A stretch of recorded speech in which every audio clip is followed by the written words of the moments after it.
Hello there, fellow wanderers of the field. Starless Plains here. Welcome back to another episode of The Ladder. Now, I know it's been like about more than a month or so since last episode that I've recorded and uploaded on this channel, but with that being said, I am definitely going to be continuing this game further on. Now, of course, I've been anticipating and excited to wanted to play this game again, so right now we're still in Zachary's POV, point of view. And I think in the last episode, apparently things didn't turn out well when apparently I made a choice of him showing the letters to crap, what are their names? Marianne and darn it, it's been a while since I've played this game that I forgot about some of the names anyway. So, all right, let's continue on.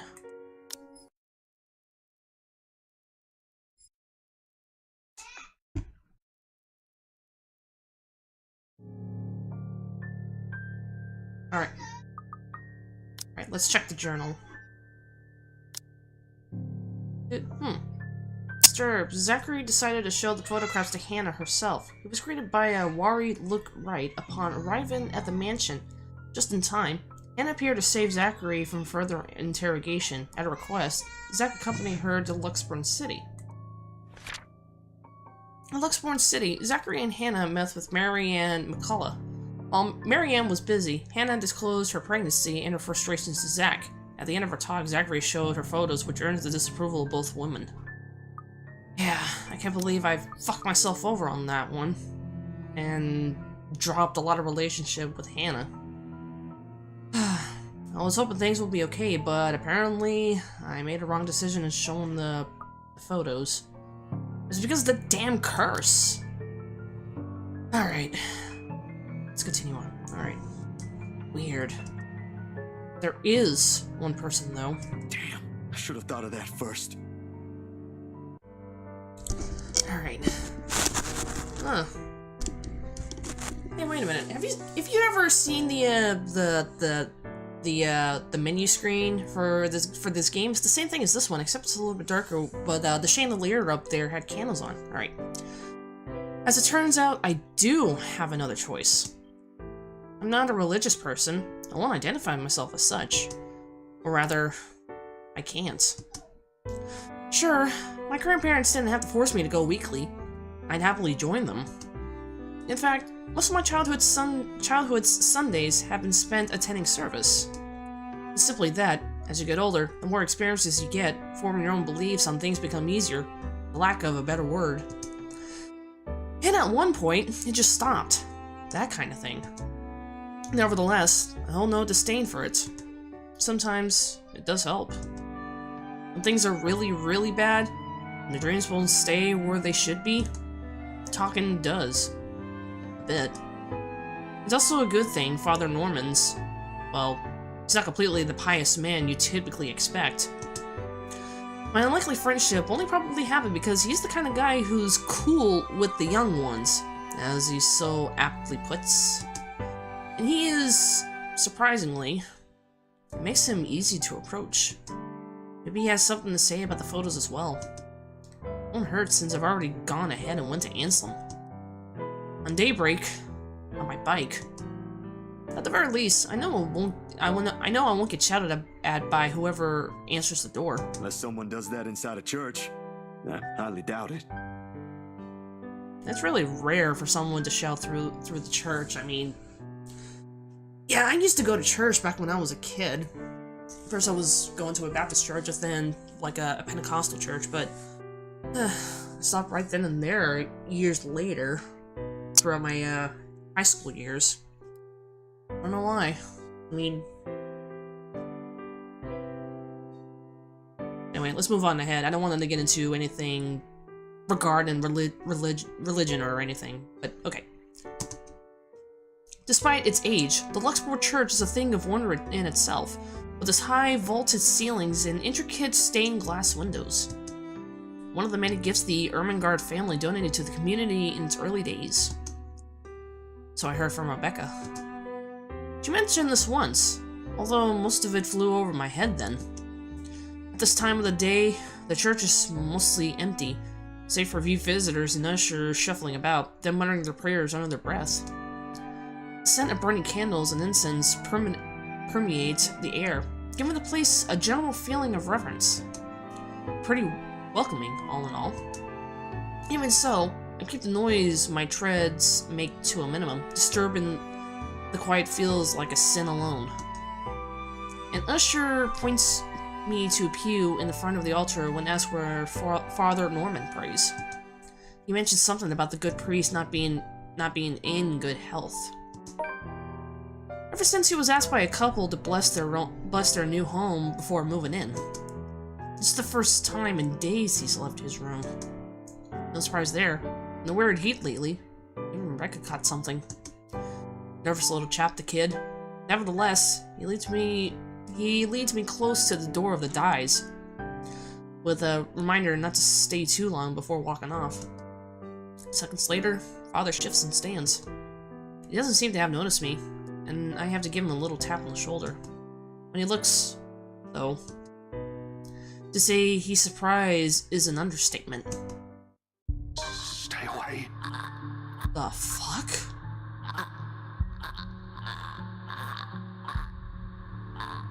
Wait, he could see that too? Or... His voice comes out a whisper, almost inaudible in the hush. A quiet restraint in deference to where we both are standing. But the tremor is there. He focuses on me with wide, bulging eyes, copious amount of sweat appearing on his forehead, despite the relative coolness of the place. Father Norman? Keep your distance. Hey, it's me, Zach, remember? Stay away, don't come near me. It must be the fever talking, or whatever he caught. It has to be. I don't recall doing anything to him to drive me away like this. In all the years I've known him, he's been nothing but polite, nothing but accepting the people regardless of beliefs or status in life. For words akin to a threat to come out of him, it's simply beyond unimaginable. Go back to where you came from. Leave. Father, what did I do? Leave, now. I extended the hand to his shoulder, meaning to be reassuring. But he recoils, his angles catching on the edge of the dyes as he backs away. He shouts when I attempt to reach out again, echoes through the entire hall, catching the attention of the few people inside. I try to keep a level tone, but the stranger's eyes strain on us. Panic starts to weave its way into me. Stay away, demon. Go back to the hell you came from. Father, it's okay. I only came here for some pictures I thought looked odd. I figured you might know something. From my pocket, I fish out the photos and try to hand it to him. Instead, he strikes my wrist away, almost like an accusation, and sends the photographs fluttering uselessly to the floor. Helpless, I can only watch as he curls into himself on the ground, a sad, blubbering mess whimpering to himself. He tips his head forward and begins rocking, his hands claps over his ears. That accursed spirit, so full of anger and pain. All those horrible things I've seen. I can't sleep. I can't eat everywhere I look. So he knows about this? Okay, this brings up a lot of questions on this. I mean, there's that female over there, and probably he might knows about this one. But what's of her? Demon spawn of hell or something? But I don't know. This brings up a lot of questions, and I am just like speechless right now as to how or why or what. I don't know, but hopefully we'll be able to get some answers soon. Go away, go away. Go away. You're not supposed to be here. This is a house of God. Be gone, demon. Lord have mercy, God, our Lord, King of ages, all-powerful and almighty. You who made everything and transform everything simply by your will. This is strange. So it must be something about that woman that is driving him insane. I mean, yeah, even though she's like that, but like I said, there's gotta be answers to why. or how this is happening. Now I'm really curious. A number of people have moved closer, mostly just to gawk. Thankfully, as if to save him from being an utter spectacle, 2 ushers coming out, taking him away. One of them, the kid from earlier, shoots me an apologetic look. I can't even return it to him. Anxiety is a powerful thing, a firm little notion that clings, eats, and consumes you. I can still hear his prayers, even as they drag him away. May he keep at bay and vanquish every evil power, every poison or malice invoked against us by corrupt and envious people. Then under the protection of your authority may we sing in gratitude. It rings, hums in me as I am left to pick up the pieces of his chaos. Back to square one we go. If there is salvation in this, I hope you find it soon. Damn, I feel sorry for Zachary. The moon is well into the night sky by the time I make it back home. My heavy treads and the sound of traffic outside echoing in my ears, filling the empty room with some semblance of life. Nana will scold me if she ever hears me walk like that, but after today, I really can't give a damn about everything. The mattress creaks under my weight as I uncriminalously flop down on it, and find myself looking at the paper under my grip. Hannah? As promised, Miss Wright had my bike delivered back to my apartment. Oh no, the homecoming party. Well... Found it parked in the rack downstairs with an invitation and a note tacked to it, in fact. Be there, she said, with a little heart on it. If only it were easy. It'll give me a chance to talk to her. Not a thing in their house. With a sigh, I let my hand fall to the side of the bed along with the invitation. I'll think about it tomorrow. My head ain't muddled with thoughts of a headless woman and the haunting smile of a ghost. Belatedly, it occurs to me that I haven't eaten anything since I left this morning. And an empty, gnawing ache makes itself known. I can't bring myself to stand up. Today was a complete waste of time. And frankly, disappointment. I don't like this.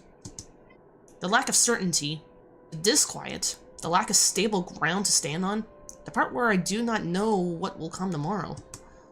Ever since that damn letter, everything has been thrown out of the loop. I wish everything stayed the same. Routine would have been easier to make sense of this. Close my eyes, let the noise from the street below lull me to sleep. At the very least, it's the one thing that hasn't changed. Alright, October 29th, Saturday. One of his dreams again?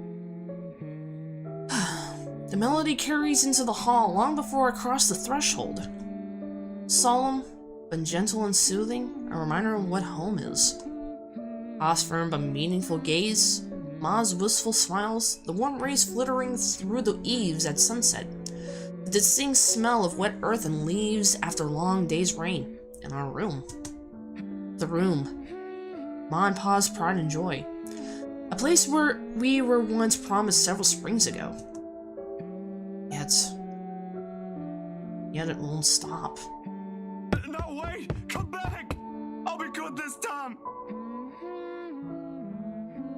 I guess the trauma that he's been dealing with since his childhood must have been reoccurring every single night. Or probably almost every single night. I feel bad for him. It's been bad for him to be carrying all that everything in his mind and in the subconscious. And everyone out there that's been dealing with the same thing like he has. Makes me feel sorry that they had to deal with that kind of situation. I mean, whatever kind of situation they had to deal with, like seeing one of their family members losing a life, or something tragically happen, or something else. But I just can't bear to see how the reaction on people's faces, or something triggering, letting them know about that kind of a moment. But I just feel sorry for them. I feel sorry for Zach. Please don't leave! Please stay! The floorboards are cold under my feet than it usually is. The wall's more forbidding than what I'm used to. Farther and farther the room goes. Ma's singing ceases, and Pa... I can't hear Pa. Not above the raucous clanging and the deafening roars of gunshots, nor the screams replacing the comforting soft melodies. There's only the blinding fear. When the light breaks, her skin has already taken a sickly pale color, rotten in most parts, blood dripping from every open gash and lesion in her body. Bony hands grip Hannah's neck like a noose, staining the skin underneath with a vibrant shade of scarlet. Nothing but ballast fills the gleam in her eyes. But for what purpose? I mean, yeah, the letter is there, but why? Like I said earlier in this video, there's gotta be reasons why. Like why and how? Questions need to be asked. Or, questions need to be answered, sorry. Scream rippled through the air. My whole body feels distant. Every limb heavy with lead. All unable to move at all. Not even so I could wipe the beads of sweat forming on my temple. The grasp of breath easily fills the room in the wee hours while I force it back into a steady rhythm. There's a tightness in my chest I can't shake off, my heart pounding against it as if it's about to burst out. Something cold has settled on my legs. Uh-oh. Not the usual chill that comes and goes in the passing breeze from the window, but one strong enough to sting, shackle, and leave a frigid sensation creeping up my skin. With every struggle I make, the pressure wins firmly around my legs. Tighter. And tighter. And tighter. All until it becomes too much. I knew it! Heart stops. Another draft sweeps in the room and brings it with the iron tag of blood. Thick. Suffocating. Filling my nose with a foul, sickening smell as I shift my gaze downwards and it slowly comes to view. Oh, shit. Mouth stretched in a hideous smile and eyes brimming with nothing but madness. The stench of gore tainted the air around me, and I can't look away. From the terror and death that her uncanny, twisted features alone scream. I tried to open my mouth, to shout, to ask for any help, but my voice was left in my body altogether. All I have is the painful realization that no kind of plea will ever save me from her. And suddenly, the bed dips. What the fuck?!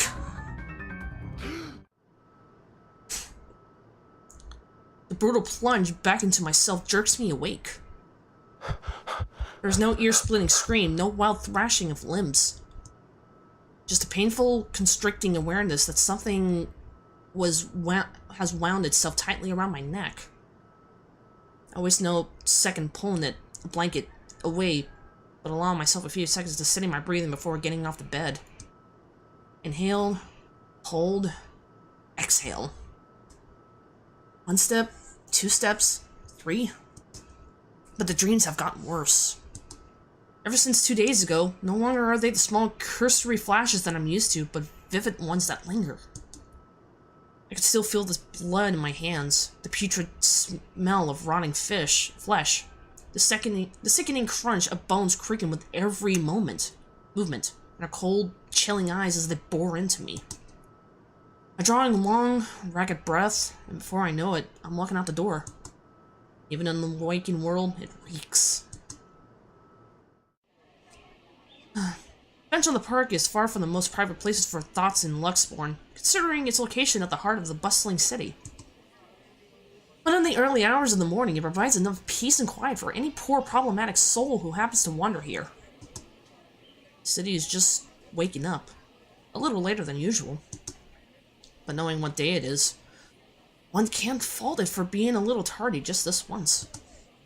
Yet neither the pleasant morning chill nor the soft tittering of birds does anything to banish the images. Every single one has rooted itself in my head, its claws digging deep to what is no longer a safe place to hide in. London Bridge is falling down, falling down. It used to be easy, rising some pretense of peace under the guise of sheer optimism, following a regular routine. Ow? Now I don't know what to make of it. Sometimes it's easier to run, easier to hide when everything's falling apart. That way, you don't have to be the first to witness it when it does. It worked when things went bad with the movie, after all. It also worked when Mom and Pa were taken from us. Though, the sentiment's a little hypocritical when you think about my little talk with Miss Wright the other day. But that's just how it is. Maybe it is better if I just... Hey, mister! Huh? Hello? The tiny voice gives me a pause. When I look up, a little girl, maybe about 6 or 7, is peering at me. 2 wide eyes, overflowing with what can only be natural curiosity one typically sees in children. I vaguely note that Street Goretti uniform she's wearing before returning her greeting. I think it's Saint or Street Saint? I don't know. Hey kid. Kylie. Aww. This is so cute. Kylie? That's my name. Mama said it's rude not to call people by their names. She then flops down on the empty space beside me. Her little legs, still too short to just touch the ground, swings in tune with the song she hums under her breath. I don't mind kids. Nana would often invite the ones in our old neighborhood to give them treats. Of course, by then Sis and I were too old to play with them. But you get used to the commotion eventually. It's not completely as unpleasant as most people would imply. Kylie seems to be a well-behaved kid, anyway. Oh, sorry. Nice to meet you, Kylie. Is Mama here? No, but my big brother's with me. He's taking pictures with his camera over there. Aw.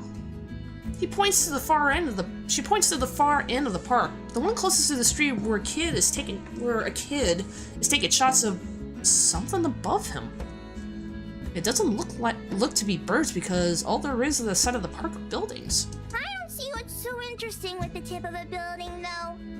I'd take pictures of dogs if I were him. They're cuter. Do you have a camera too, mister? Yeah, I'm actually a photographer. Mama said I'm too young to get a camera. Aww. I'm sure your mama will eventually give you one. But won't you be late for school like this? Big brother will get us there on time. Rowan promised Papa. We aren't going to be late. It's sports day.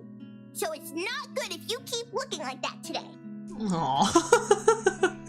She's so adorable. Reminds me of my daughter.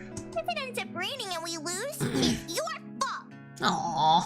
All right, I'll try not to upset the clouds today, kid. Is it because you're sick, mister? Before I know it, a smile has spread over my face. They say kids ask the toughest questions sometimes, and they sure do, with how sincere Kylie looks. Lying feels like doing her a huge disservice. No, not sick. Just having a very, very bad day. Why is that? Is that like when my big brother ate all of my pudding? He did that once and then cried. It wasn't very nice of him. Aww. Yeah, I think so. You see, there's this mean girl. She's giving my friends and I a lot of trouble. Hard to keep up when things are like that, you know? Especially when you can't do anything. It's kind of scary. Makes you wish things will just stay as peaceful as they used to be. Maybe she just wants to be friends with you? I highly doubt that. She already hurt one of my friends. What if she's just sad? Or maybe she just wants help. As I said, it does bring up a lot of questions, but what Kylie said, it might bring up one or two options. I mean, the letter did say help me a lot, but it's just,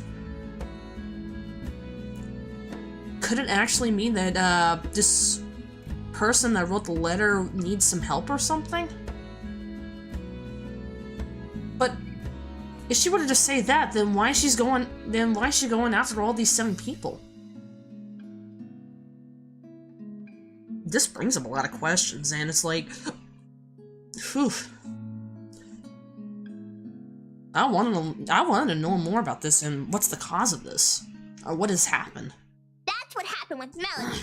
I let her borrow my crayon and she left hers. Now we're playmates.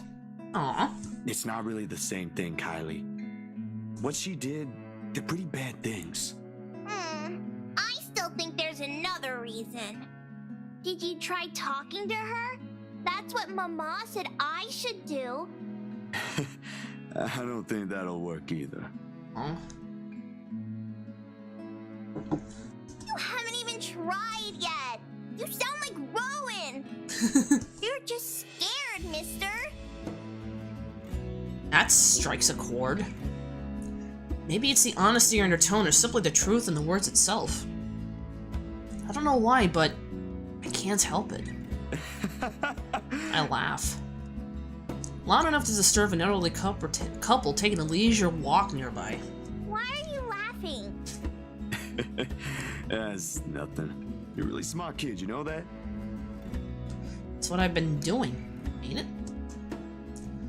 Go full speed ahead then backtrack when the going gets tough. Stay in my safe zone because that's what I know. Once Dr. Navarro said I should be the one willing to deal with my problems before anyone else. I didn't show up on our next appointment after that. But he's right. And though I hate to admit it, knowing what I've seen, the kid makes a good point too. I've been so caught up thinking there might not be a way out. Maybe there isn't, or maybe there is, but that doesn't mean I should just leave it up to fate. You better get to school though, or you'll miss sports day. You should have won yourself some awards, alright? Alright. Can I show it to you when I do? That can cheer people up, right? Aww. In the distance, her brother calls for her, and I took that as a sign to leave. Got things to do, to face. The first few steps, they say. Nah, I'm good now, I think. Thanks to you. Besides, Mister needs to go. But you should show it to Mama and Papa. I'm sure they'll be proud of you, Kylie. I will. Thanks, mister.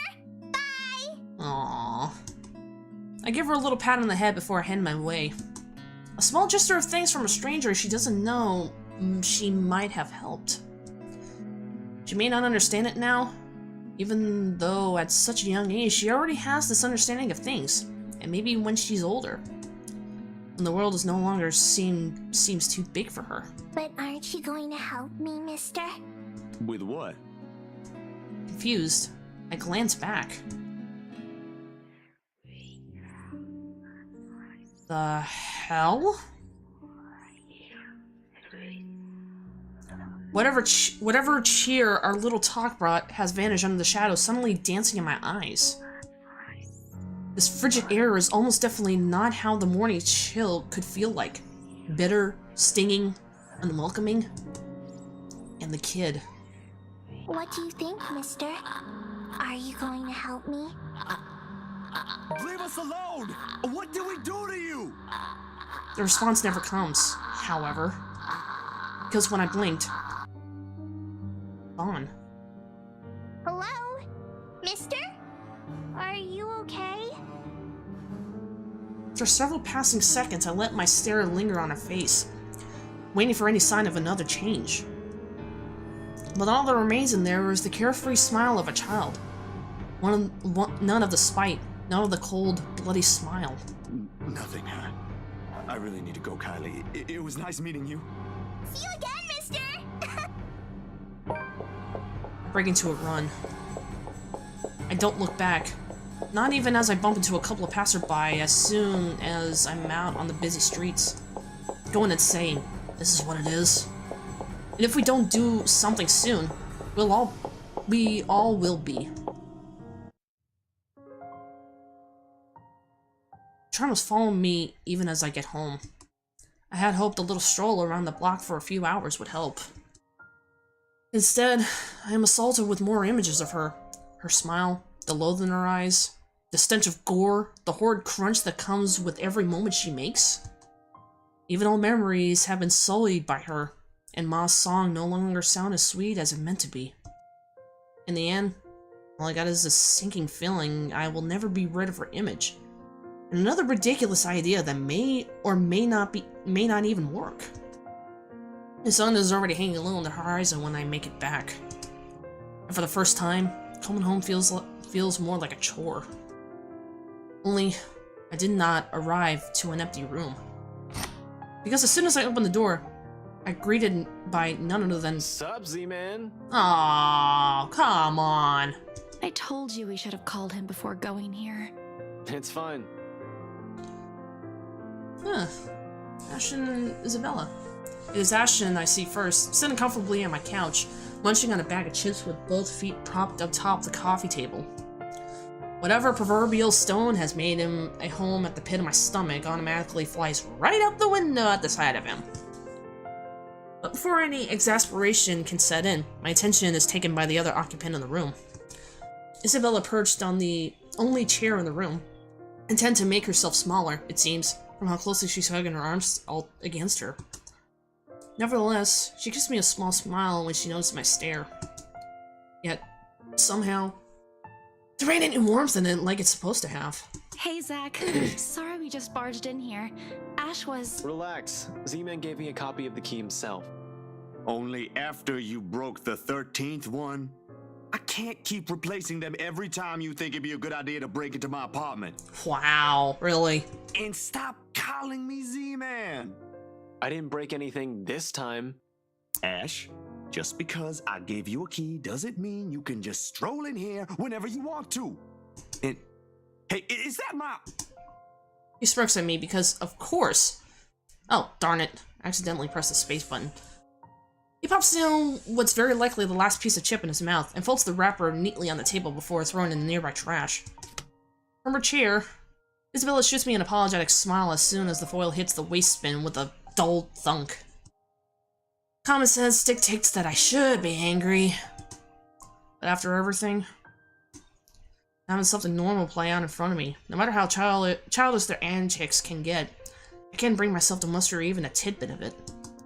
Beside me, television starts playing the music for the end credits of a movie. I have likely been waiting for a while if Ash has gotten impatient enough to rummage through my cupboards and watch something. Of course he eats all of it. You know, I was saving that for the weekend. Did you at least share some with Bella? Don't worry about it. I'm good, Zach. Really? But it's free food, you know? What was that you usually say? You don't say no to free food? What happened? No, I'm just not hungry. Ash only shrugs at the question in my eyes. I can't be the only one who finds the vibe she's given off to be odd. The guy has no doubt already caught wind of it. Aye. But if you want something, just say so. I've got a fully restocked pantry right here at your disposal. Still not a 5-star level thing, but for an empty stomach, it'd do. Just say the word. Thanks, Zach. Maybe next time. Food is not really what we came here for. Ash, he's the one who... She casts a brief glance at Ash, and in an instant, he sits up. Every trace of the amusement is gone from his face as he claps his hand in front of him and leans forward. A minuscule gesture meant to ease. Yet the grim expression on him tells a different story altogether. All right, you two, what's this about? I don't like those looks. A short but tense pause follows. They're both stalling. Under normal circumstances, I wait. With these two, the more you force it, the more they'll clamp down on it. But as a handful of seconds continue to slip by, the unsettling feeling in me also grows with it. Soon, it turns into impatience. Before I can demand a response, though, one of them finally speaks up. It is Isabella who breaks it first. We just thought we should check on you. After what happened to Rose, Please don't tell me something happened again.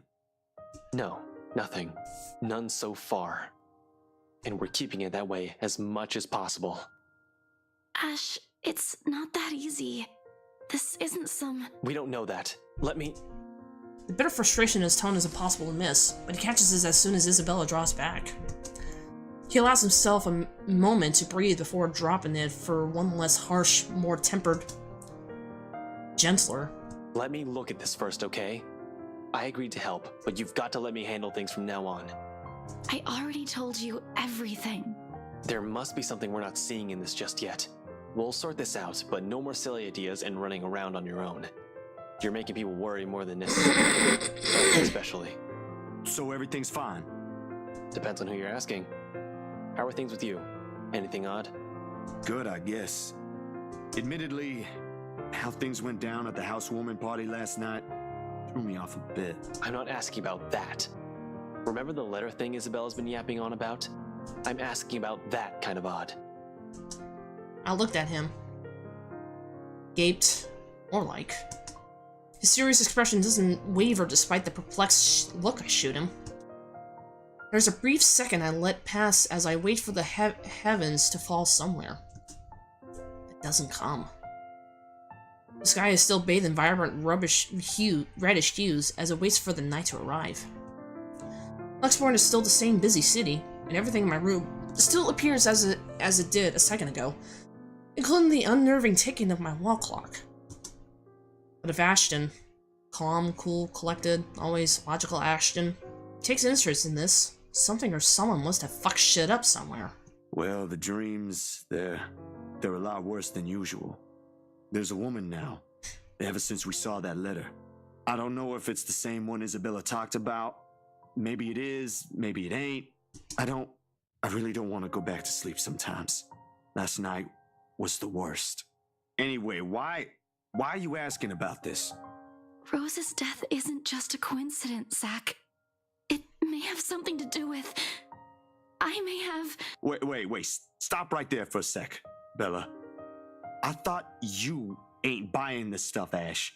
Just the other day, you said the exact same thing. I still don't, but even Rebecca, out of all people, claims there's something. Whatever this is, someone has got to look into it. Everything about this screams shady. Are you sure you even have the time? Ain't you busy with your current case? I got taken off that one. Oh, crap. You didn't say you were taking off your case. I just got the news this morning. Apparently the higher-ups think I'm doing a horrendous job at it. Well, look at you. It doesn't matter though. If these two cases are connected like I initially thought, then regardless, I'm on the right track.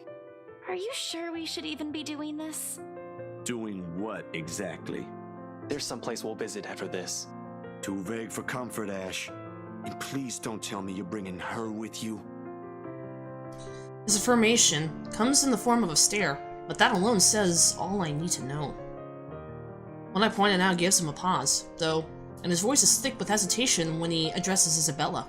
You know what? Zach's right, Isabella. You don't have to come with me. It's not myself I'm worried about. It's you. I'll just do this myself, if it'll get you into more trouble with your superiors. At least I can make up an excuse why I need to be there. Don't be ridiculous. You're not walking in there without me. Besides, I think it's a little too late to back out now. Have you two seen the news this morning? I haven't, actually. Mama called, and I was busy. The change in the air around her, whilst small, cannot have gone unnoticed, and it takes every willpower not to ask. Probably the only thing reigning in my curiosity is the fact that Ash himself haven't brought it up either. No problem. It should be in the afternoon news as well. Huh? He grabs the remote and cycles through the numerous channels until he gets a news report about another guy who's been found dead in the early hours of the morning today. Burned alive this time. Oddly, no fire has spread, and whatever damage has been contained within the place the body was found.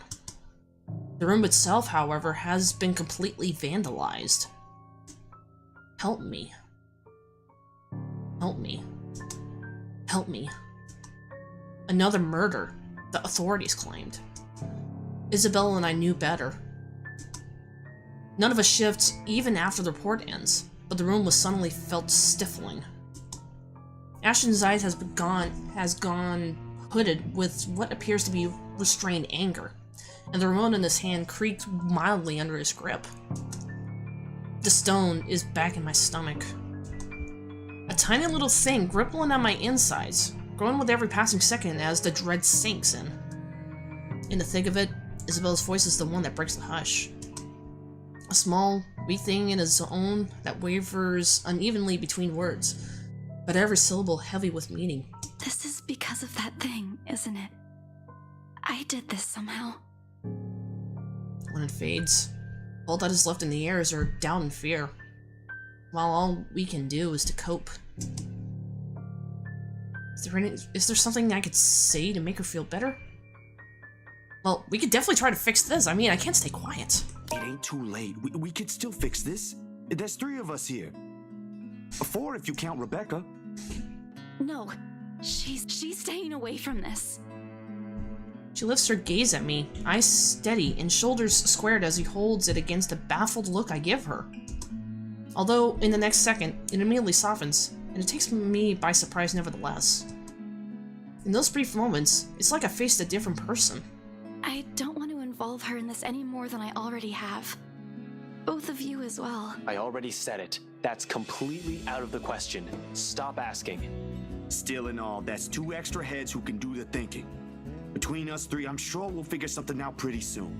Don't make this whole thing sound like it's a piece of cake to deal with. It ain't. But better than sitting around, yeah? Plan is still a plan. You're going to shoot yourself in the foot one day with that kind of thinking. We don't even know who's doing this. The last 2 murders might just be similar incidents done by 2 different suspects. Hasn't stopped you from going after them before. Remember that time when you... Okay, stop right there. There will be no retelling of that incident today, Z-Man. Or ever. Keep calling me Z-Man and maybe I will. Suddenly, Isabella laughs. Though, muffled by her hands, it rings light and easy against the thick tension in the room. Still a far cry from the usual cheer she carries, and brings home a welcome shift to the otherwise dreary mood. Thanks, you two. I wonder how the relationship is right now. Oh, it rose. Nice. Yeah, it rose. Even Ashton, I believe? I don't know, I'm gonna have to look at the beginning of the game just to be sure it actually changed. Alright. I'll tell you about it when he's not around. Give it up, Z-Man. She's not interested. Who says I'm not? Ash makes a face but chuckles at the jest despite himself. Why am I even friends with you two? And like this, most of our worries ebbed away, if only for a few moments. They take their leave mere minutes close to sundown. Regardless of the lighter mood, little has been said of their plans. Only vague hints of what they're aiming to do after. Well, it ain't any of my business to know. Something about the whole thing still gnaws at me. A tiny passing thought urges me to do something as well. At this hour, the streets were once again busy with people heading home after a hard day's work. Little of the bustle matters to them as they step out of the crowded walkway, however. Ash, especially. There's only his goal in his mind, and I wager there's nothing I can do to stop him at this point. He's probably decides on it long before they made the decision to drop by. But despite this, Isabella lags behind. A worried crease is back on her forehead as he watches Ash leave to get his car. Something wrong, Bella? No, actually, can you check on Becca for me after this? I really didn't get the chance to tell her where I'm headed off to. Tell her I'm okay, and no, just that. That's all. You sure I should skip on that part? If she finds out about this, she'll be angry. I don't really want to deal with angry Rebecca. It gives me a stomachache just thinking about it. Neither do I, but I'll handle it if she gets mad. Just make sure she's safe and tell her to be careful. You too. Take care of yourself. Almost abruptly, she pauses, the gaze in her eyes hardened as she lapses on another one of those long-distance silence from earlier. This ain't just because of the whole fiasco with the letter anymore. I don't want what happened to Rose to happen to you guys as well. This one. This one cut deeper.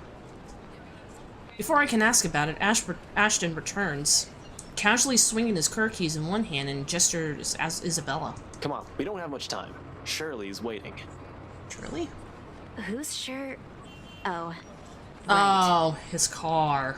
Don't answer that. I don't want to hear it, you huge dork. Says the person who gave her stuffed toys names. Batcat? Really? It's cute. Yours is just weird. I'll see you later, Zach. He spares me another smile, and as I watched her walk off, only now did it occur to me that none of those she gave today ever did reach her eyes.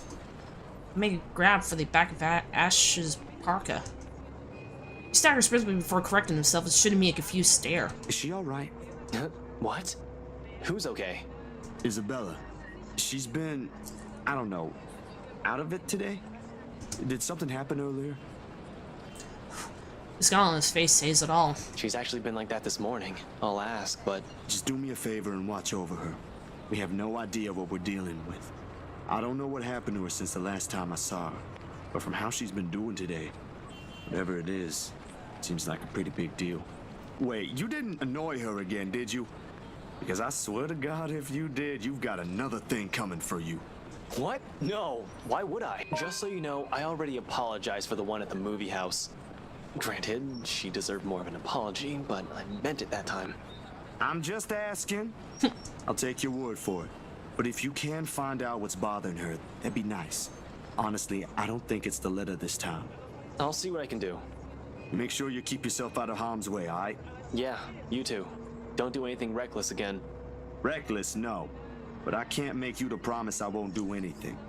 After seeing that, there's no way in hell I'm going to pretend there ain't a problem when there is. This is a really big one, and I'll be damned if I let anything happen to you guys while I sit here. I'm done running when things get tough. He's about to argue for a moment, but... Look, bro, if things ain't good, I'll be the first one out. But allow me this one thing, aight? Just this one time. If it doesn't work out, you'll be the first one to know. You can laugh then, or berate me all you want. But please don't ask me to step aside like I'm incapable of doing anything to help. I have no idea if this is the look on my face or the tone of my voice. Ultimately, although his mouth pressed into a thin line, he nods. Alright, stay safe, Zach. When he stumbles to the sidewalk and allows afternoon crowd to swallow him whole, I like to think the tiny gleam in his eyes is the closest we can get to optimism in this situation. Whether that alone will be enough to give me a peaceful sleep tonight remains to be said. 30th of Sunday. Night falls, and despite my best attempts, sleep continues to elude me. With her image still stuck in my head, flashing every moment it catches me off guard, with Ma's lullaby still echoing in my ears, no longer the soft tune it once was. And the terrible gnawing at the pit of my stomach. It's no wonder I can't bring myself to drift off even for a little while. It is not as if there's a complete lack of things to do while waiting for sleep to come. If it ever will. And at 2:45 in the morning, I find myself cleaning my photography equipment for no other reason than just to pass time. Though, if I'm going to be honest, it's not the night terrors that are keeping me wide awake tonight, but the anxiety and the hope I'll hear from Ash or Isabella soon. And for what perhaps the 42nd time, my eyes shift over to the end of the table where my phone lies still. I've not heard from them since they left. They haven't promised a call, of course, but a small part of me wishes they could have the common sense, at the very least. Waiting is a tough game, with the concern stretching out the moments far longer than usual, it's impossible for more unpleasant thoughts not to enter my mind. Moreover, it does not help that when the clock finally strikes 3, my hand stills. It'll be a complete and utter lie to say my heart didn't leap straight into my throat in a brief second. My whole body has gone motionless, ears straining for a further second. A couple of tense seconds pass. Nothing. Of course, how old the building is staying in. power fluctuates ain't everything new. Everything now and then, this would happen, leaving a few tenants in a rather bad mood.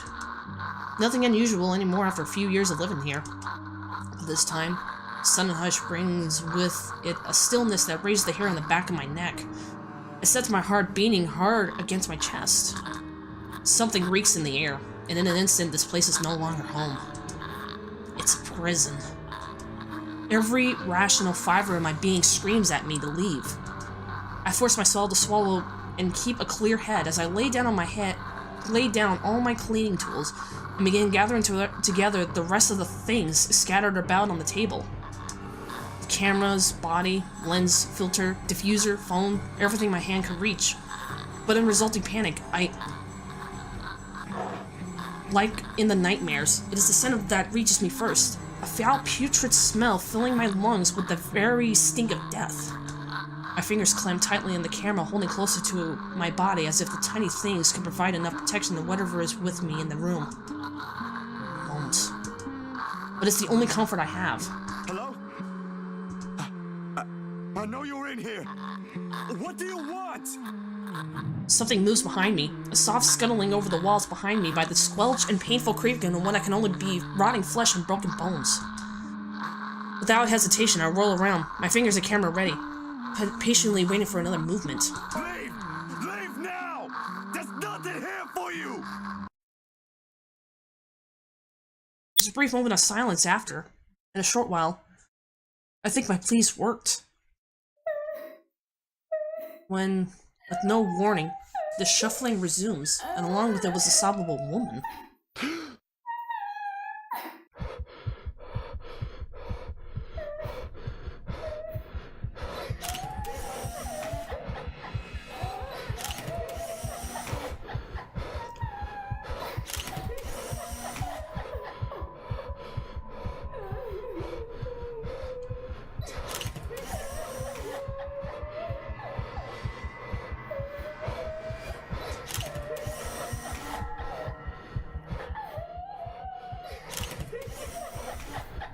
There it is.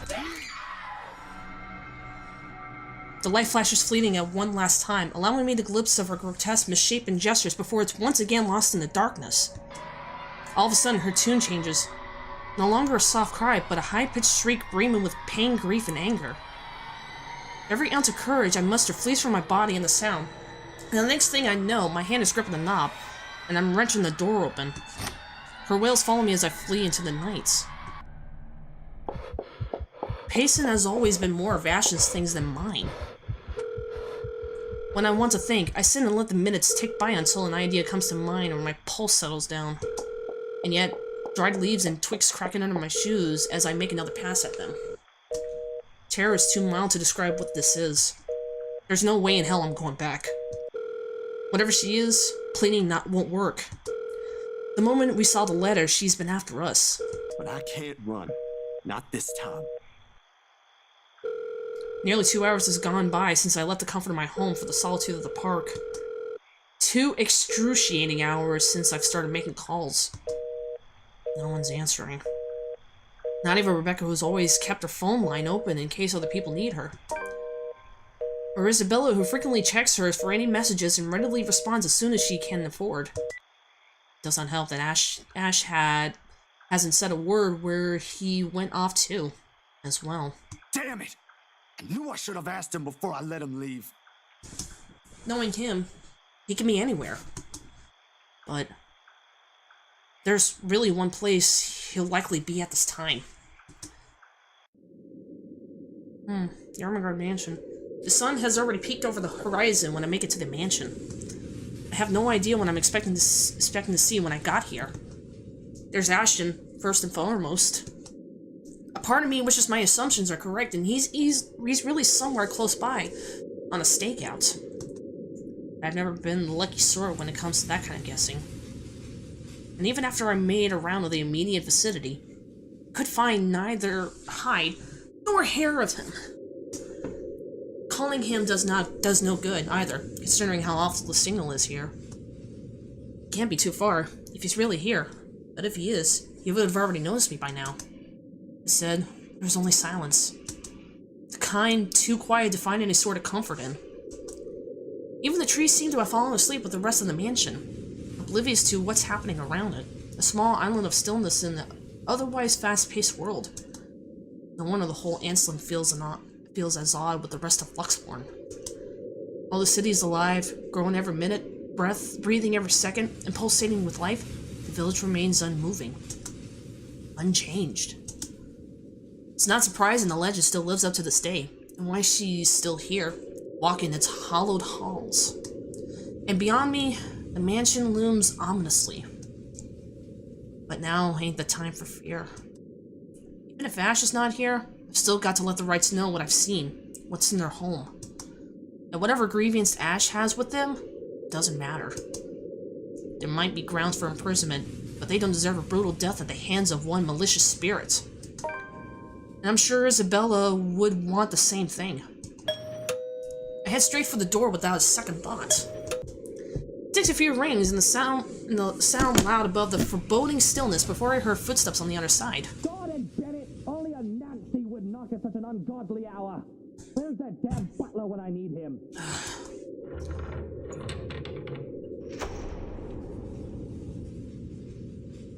Some kind of darkish aura is like enveloping around him. Before long, the door swings lightly open with Mr. Luke Wright standing behind it. Seething would be a completely understatement to describe him. Like this, got no doubt why Ash would find him a suspect. You again? It's bloody 6 in the morning. What the hell is it now? Listen, sir, I know this is not a good time. Oh, it's not a good time. Did you even check the clock before coming here? I bet you didn't. Unlike you, the ones come back when people are actually awake, or I'll call security on you. Before I get a word in it, he slams the door in my face and bolts shut with much finality. Okay, now there's definitely even more questions. I mean, do you see, like, some kind of, like, dark smoke or some kind of aura around Luke? What if this whole letter thing in the spirit might be connected to him? What if? Wait, sir, you gotta hear me out. You're both in danger if you stay in there. Have you seen the news lately? Everything's not a coincidence. Only silence answers me. Maybe if it was Mr. Wright. Miss Wright. Oh, who am I kidding? I've already seen the look on her face when I tried before. There are limits to how far a person will believe in you. Then again, I don't believe Isabella when she warned us. And now I'm here, desperately trying to save people, even if I'm aware it's completely out of my own capacity to do so. Is this what they called karma? If so, this is one horrible way of turning things around.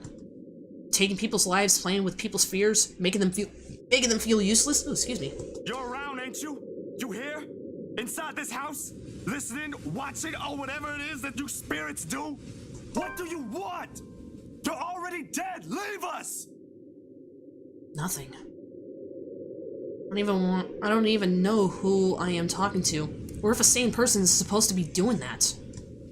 The only thing I got after is a feeling of foolishness washing over me. Or perhaps this is just me losing my mind.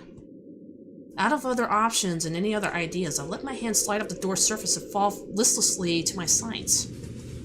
I can go back to Luxborn. Try to find the others. Try to get out of this mess with them. Or let them know how much in deep shit we are all in. Both sounds good. Either way, my loitering here ain't helping at all. I'll let the quietness calm me for a few more minutes before standing up and heading out to fetch my bike. It's quite a distance to Luxborn, but if I hurry, it'll reach in maybe... The rustling stops as soon as I turn around and strain my ears for another movement around me. Yo, Ash, you there? No answer. If he's here, and I've just missed him earlier. Already my feet are moving in search of him for the second time. Hurt to double check. Triple check even. With how big the property is, it could be anywhere. If things ain't so urgent, they ain't so dire that lives are at stake, I probably have just waited for him to show up again. But damn it! He needs to realize what exactly it is he's dealing with. That it is not just a petty criminal we can simply throw in jail. That it is something beyond the authority his police badge could ever give him. The guy needs to stop playing the big damn hero. Sit down and chill. My breath comes to a short, shallow gasp by the time I make it back to where I started. Still no sign of him, and I'm beginning to think I'm just wasting my time here. But that is when I hear it. I recognize the melody in a heartbeat. Ma's favorite song. I listen for a while, trying to gauge where exactly from the house is coming from. My feet start moving before I can stop them. And there, as I circle the corner, from a room on the first floor, a single window is open, and I can't make out whoever's inside. However, I'm sure the sinking comes from there. Still, why I'll hear an old tune from here of all places, I won't know. It's not an obscure song, by all means, but it's pretty rare to find someone who knows this. And for some reason, Death seems to follow the song around.